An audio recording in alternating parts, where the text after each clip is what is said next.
Critiquing and giving feedback on an experience, product, idea, or service can be painstaking and less than helpful when a framework or guidelines are not given.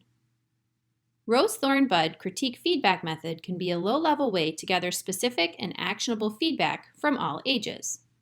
Hello again, this is Sarah Brooks, Program Director from the Consortium for Public Education.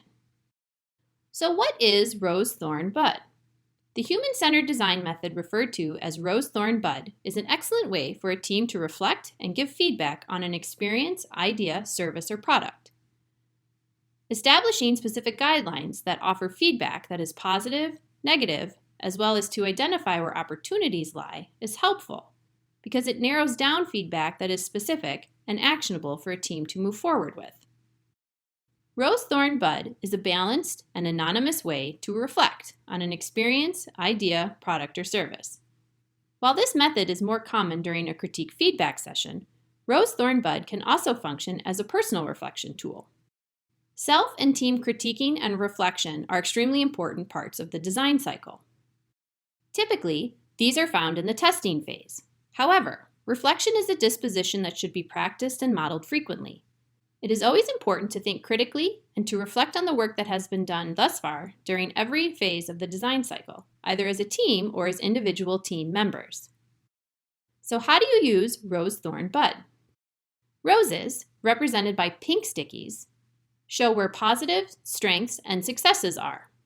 Thorns, represented by blue stickies, show where there are negatives, weaknesses, and challenges.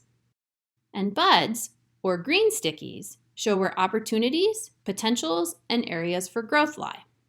However, it is important to remember that feedback should be kind, specific, and helpful.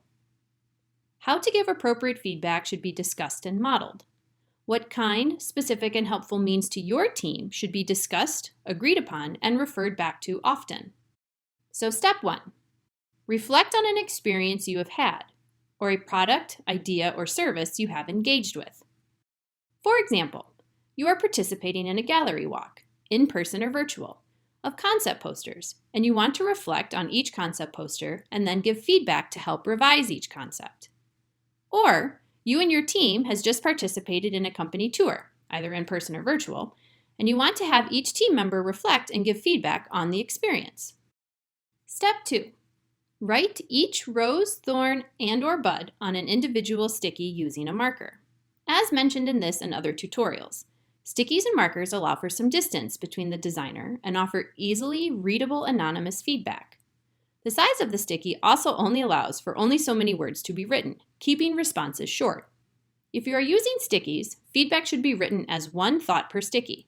This allows for each sticky to be repositioned to better visualize where there are connections between ideas. The final step, step 3, is to place each sticky near or on the information being presented.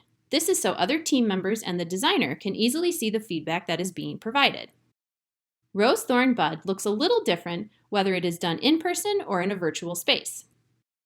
For in-person Rose, Thorn, Bud, other tools and materials can provide guidelines for 3 different types of anonymous feedback. For example, use a different set of sticky colors to represent the roses, thorns, and buds. Or, have team members write their feedback on paper and use different colored highlighters to identify which of their pieces of feedback is a rose, a thorn, or a bud. When Rose, Thorn, Bud is done virtually, it is typically on a virtual whiteboard. Jamboard is found in Google Drive. Team members can post a JPEG on the virtual whiteboard and use virtual stickies to give anonymous feedback. Padlet functions in much the same manner. Each of these options function as virtual whiteboards and can easily be used as space for collecting color-coded feedback. Here's an example of a Jamboard. A document was saved as a JPEG and uploaded to the virtual whiteboard, where colleagues could give their feedback. This is what a Padlet looks like. As you can see, similar types of feedback based on a family trip to the beach was also given. So, for next steps. After your team has completed a Rose, Thorn, Bud, try an Affinity Cluster.